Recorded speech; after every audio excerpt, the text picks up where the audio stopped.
Time for me, Marky Bilson, Tri-City Sports Now, 1420 WEMB Sports Radio. You can also listen to us at jetbroadcasting.live if you're outside the listening area. Maybe it's 21 watts at night, which means Irwin can pick it up on their AM dial and nowhere else can. So at night you want to listen to jetbroadcasting.live. You can also watch this show on our Facebook page, now the most followed and liked Facebook page in the Tri-Cities among all the sports radio stations. We've got 1,500 likes now, and we're giving away Dollywood tickets tomorrow. So like us today. If you already have, go on there, and you'll see the thread. Just give us your favorite all-time sports moment. Maybe some of the others will inspire you. I was trying to think of a favorite sports moment. I came up with, of all things, Turner Ward running through a wall at a ball game that I was at Three Rivers Stadium 20 years ago with a friend of mine. Pirates are losing to the Dodgers 8-0. It was a sacrifice fly, and a guy, Turner Ward, not really remembered for anything except crashing through a wall to make this fine running catch. They were down 8-0. Sac fly made it 9-0. But think about that. I mean, such hustle, and then knocking down panel of the outfield wall and doing so. It was something you did not forget. Something that wouldn't go on a box score. Something they just had to tell people about on a sports talk show years ago, or years later. So there you go. All right. Will this be a season that Tennessee fans will be talking about, buzzing and buzzing and buzzing about for the future? Possibly. I do think that they'll likely be improved. Part of that is that I don't think that, the schedule is all that difficult.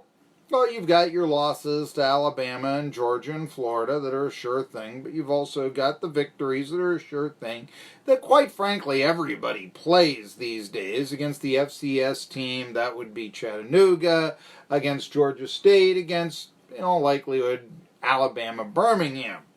BYU might be a tough task, or it might not. You know who doesn't think it'll be a tough task?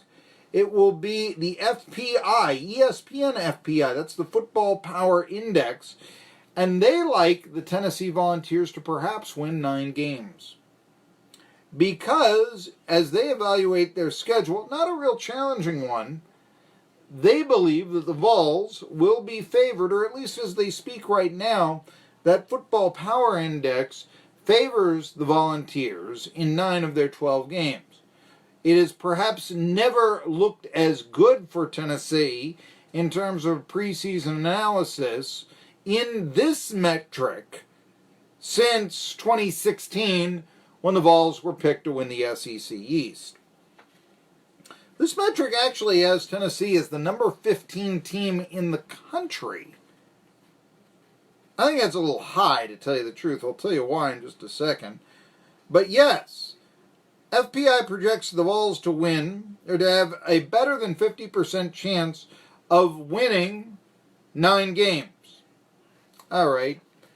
One of those games, and I was surprised that they were favored to win the Missouri game, because they got to play that one in Columbia, A, and B. Kelly Bryant's a quarterback, and they got a real good offensive line at Missouri, and I think Missouri could be a sleeper team in the SEC East. The only question is if their appeal, which ought to be heard in the coming weeks, will allow them to play in the SEC title game, or if it'll be a one-year ban.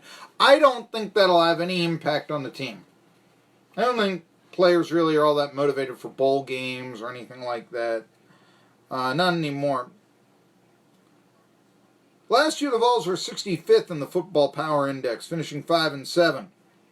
Of course, that was what the FPI of ESPN projected the Vols to be in the first place. Now, Tennessee's win probability in 4 games is between 50.4%, which is the Missouri game, and it would be one right now that I would not pick Tennessee to win in. I'm not sure the other 8 games I would pick against them. Of course, and we got to get to this, there was the defensive lineman who left Tennessee for Mississippi State, and Tennessee plays Mississippi State in Knoxville, but still that should be a competitive game. I'm not huge on home field advantage, but, I guess I say it exists. I mean, I've always been one of these guys that, they'll be yelling at the other team. Whatever will they do? You got to be able to handle that. I've never been one that's, it's a tough place to play. I mean, 100-yard long field there too, okay? I mean, don't give us this. That's not a legitimate excuse to lose. You're on the road, okay? Never been that way, but 63% chance, I believe, was the Kentucky game. Interesting. That's going to be at Commonwealth Stadium. South Carolina comes in. They've got Jake Bentley. They may not have a whole lot more. Will Muschamp's never lost to Tennessee. But it's more than a 60% chance, according to the ESPN Football Power Index rating, that the Vols would beat the Gamecocks for the first time since 2015. So, there you have it. Now, that's the optimistic view. Here's their crazy view. Got the Lindy's annual this weekend. Looked through it. And they ranked the top 25 in every unit college football. And so Alabama with 2 they've got the best quarterback, that sort of thing. They rank the units, if you will. Where does Tennessee rank? There's only one unit that Lindy's thinks that Tennessee has that ranks among the top 25 of any units. By this I mean, quarterbacks, running backs, linebackers, field goal kickers. I guess they put that down under special teams, but you get the point. What do they have as Tennessee's top 25 unit? Anyone want to take a guess? Think you can get this? Secondary. It's not that much of a surprise. I think Bryce Thompson is a coming star. And, of course, Nigel Warrior is also looked upon as a pretty good safety. What's really exciting is you got right now 3 sophomores and 1 junior. Warrior being the 1 junior at strong safety. I can kind of see that. But does having the 21st best secondary and all other units not in the top 25 merit a 9-victory season, as the ESPN Football Power Index seems to indicate that they just might do? I got a tough time believing that one. Yeah. Got a real tough time. Because I remember, same unit around there, 2017. Vols were picked in the preseason top 25, remember? Remember beating Georgia Tech in double overtime? And then, remember what happened basically afterwards. Now, back then, Tennessee was ranked in the top 25, but the interesting thing that I can recall is I would look at those positional unit rankings, and Tennessee would be ranked high in the SEC East, or they'd be in the top 25 basically because they were Tennessee. And the problem was all their units, quarterbacks, running backs, offensive line, that sort of thing, in ranking in the Southeastern Conference, I noticed this, this preseason annual, it was Phil Steele, they don't put the Vols in the upper half of the SEC in any of their units, but they've got the Vols ranked high on name recognition only. In other words, of the 14 teams in the SEC, every unit, be it defensive line, be it special teams, be it, like I said, receivers, they were all ranked in the second half, 8th or lower. I think 9th was the highest of the Vols ranked in either unit 2 years ago. And yet the Vols were picked top of their division. That made no sense. Well, the units still aren't all that high, according to Lindy's, except for the secondary, and that's a worthy selection for the secondary. Yeah, that ought to be good, but again, is your secondary going to carry you that far? You still have the worst running attack in the SEC from last year, although I like Ty Chandler. You still have Jared Guarantano. Did anyone ever average 8 yards a pass with a 12-3 touchdown interception ratio and look worse than Guarantano did last year? I don't think so. Spotty offensive line. What are they going to do about the box? Jim Chaney comes in to call the plays, but I can have a grand chess master, and if all I got is pawns, pedestrian player, probably be able to beat him. I'm not saying that that's the exact way that it is for Tennessee in 2019, although you could make the argument that's what it's been the last 2 years. But still, you are looking right now at another,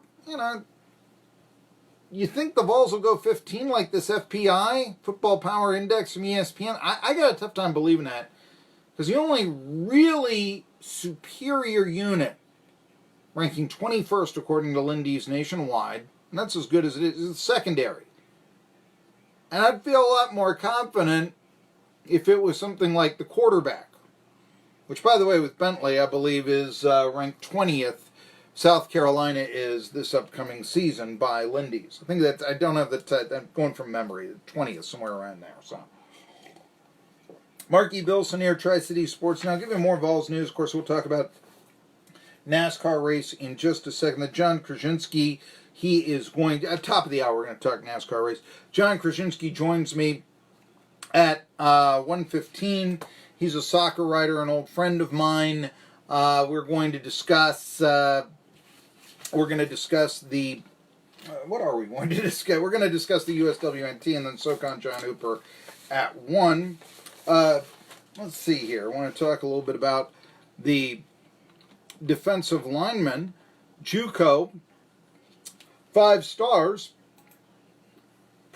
Excuse me. I got the hiccups all of a sudden here. My apologies. Riveting radio, isn't it, here?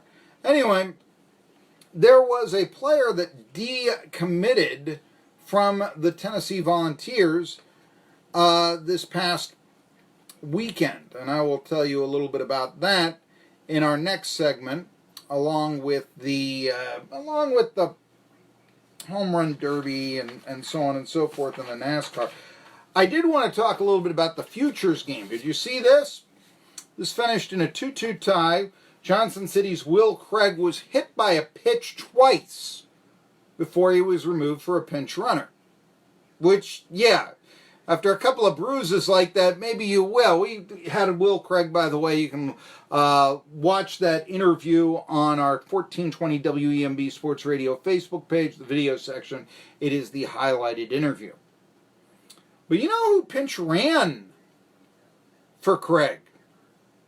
Then started to play third base. And I believe he was 0 for 1. He's got a Johnson City tie as well. None other than last year's first-round pick of the St. Louis Cardinals, Nolan Gorman, whose career, of course, began in Johnson City.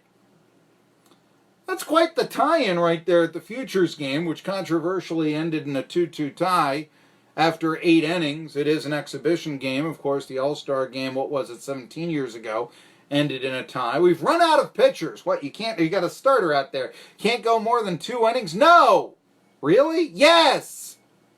Why? Pitch count, exhibition game. I'll tell you about the home run derby in the next segment, but I got to tell you, I am not really big on the All-Star games anymore. At one time, when you didn't have interleague play, this really counted.